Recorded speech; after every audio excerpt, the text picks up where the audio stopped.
Muito bem-vindos e bem-vindas a mais uma aula. Vamos conversar sobre humanismo. Nosso precursor desse movimento é o Francisco Petrarca. Ele nasceu em 1300, autor de sonetos. Ele é de 1304 e morreu em 1374. Francisco Petrarca é desses autores que consegue o inusitado, que é praticamente a existência dele se fecha como uma circunferência perfeita. Ele nasceu no dia 20 de julho e falece um dia antes de completar 70 anos, no dia 19 de julho de 1374. Então, tem uma obra admirável até os dias de hoje.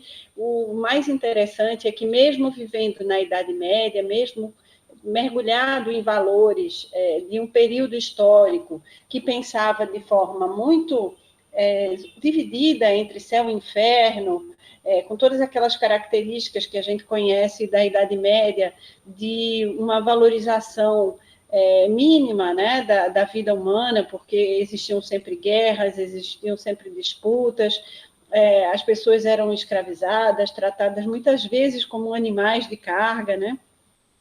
A difícil Idade Média, que sempre é comparada a uma idade de trevas, uma idade de obscuridade, de rivalidades, de sentimentos que comparavam o homem ao animal, né? A uma existência praticamente animal.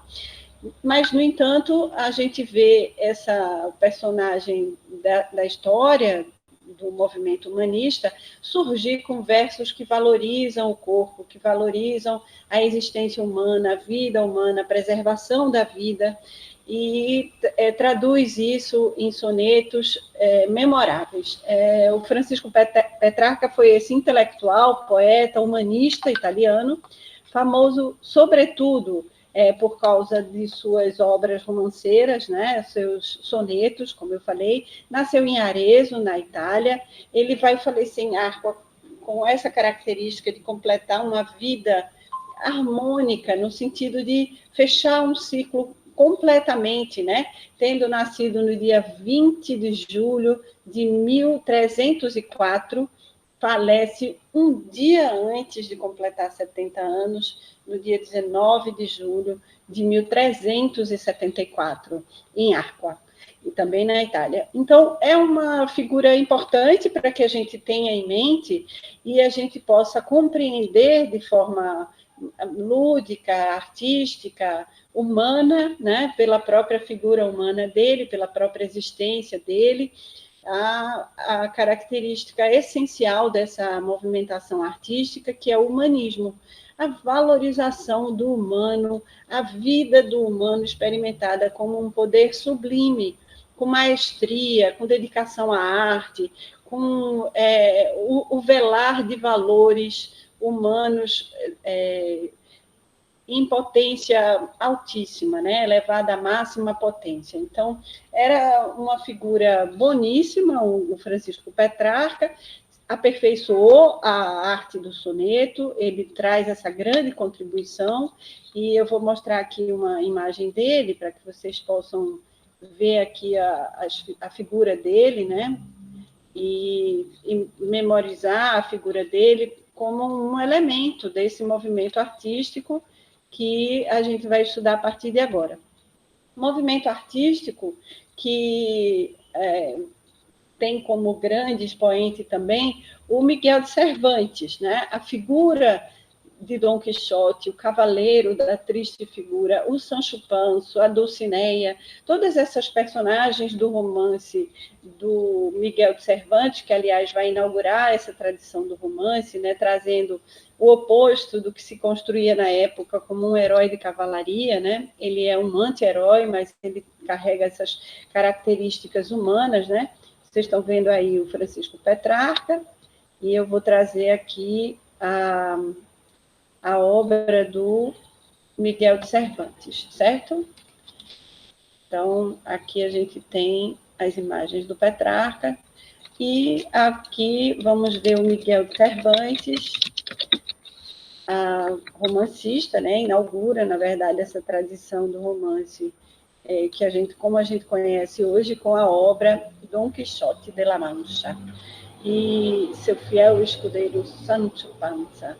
Esse movimento artístico traz como grande força, como máxima expressão, a preocupação com a figura humana, o valor da vida, a imperfeição, o erro, a falha, tudo aquilo que nos caracteriza como humanos, né?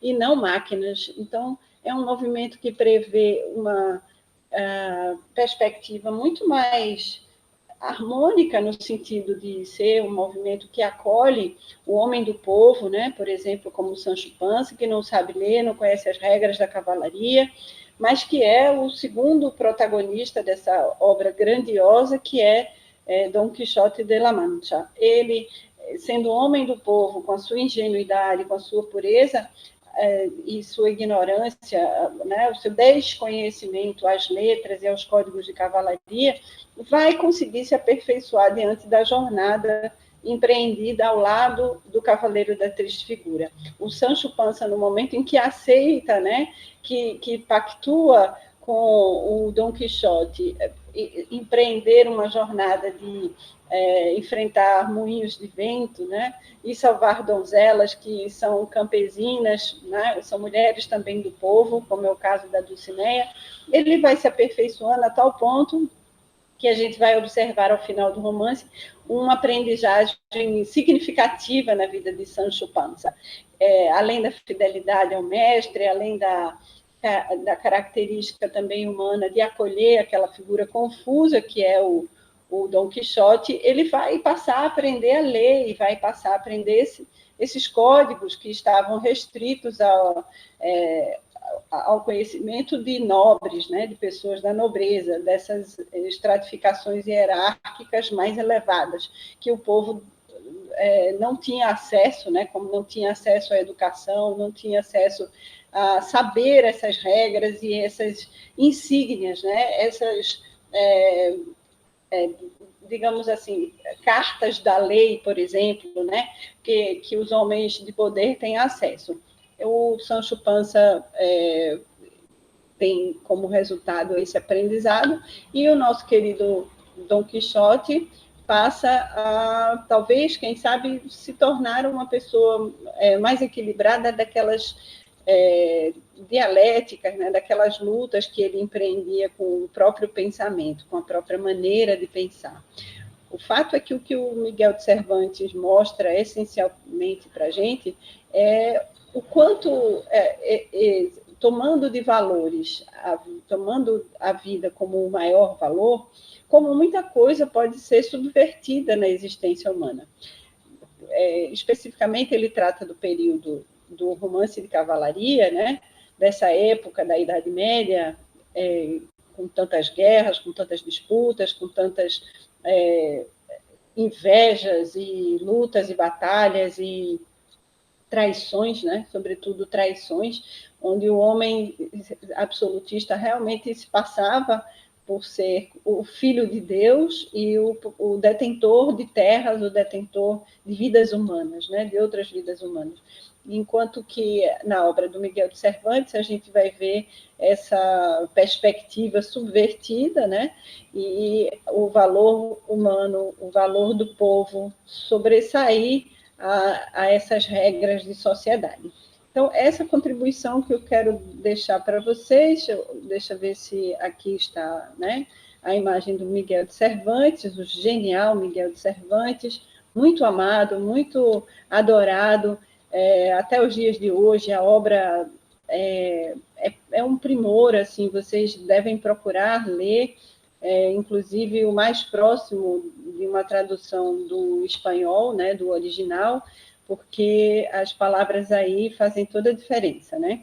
Então, uma boa tradução ajuda vocês a entenderem aquelas singularidades, né, da literatura do Miguel de Cervantes. A nossa tarefa é também trazer obras contemporâneas que tenham esse traço do humanismo, que carreguem esse traço do humanismo. Então, é interessante que a gente possa ter acesso, por exemplo, à obra de Raimundo Carreiro, um autor pernambucano, sertanejo, de Salgueiro, e que carrega, através do que a gente chama de compatos, que é a compaixão, esses valores que, de alguma maneira, ele vem questionando, né? O último livro de Raimundo Carreiro, Estão Matando os Meninos, fala exatamente dessa guerra invisível, onde uma bala perdida mata uma criança, às vezes, numa mesma semana, uma criança por dia, né? Nas grandes periferias, nas grandes cidades. Então, ele faz uma crítica social a essa formação de cidades, essa visão do uso da força policial de maneira equivocada, a própria guerra entre traficantes e policiais, que vem matando aleatoriamente crianças, né, meninos e meninas de periferias, com balas perdidas. Então, ele faz essa crítica social e a gente vê um grau forte de humanismo nessa obra, carregada de compaixão, de alteridade, de um olhar sobre o drama do outro, né? Mesmo que essa situação não tenha atingido a minha ou a sua família, né, ou a dele, mas o fato de atingir uma única família brasileira já faz com que ele escreva esse romance, publique essa obra num momento como esse. Certo?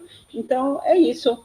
Essa é a nossa aula de hoje sobre o humanismo, um pouco mais breve, porque estamos nos ajustando ao horário novo. Eu espero vocês aqui e ao vivo nas terças-feiras, às 10h40 da manhã. Até a próxima aula.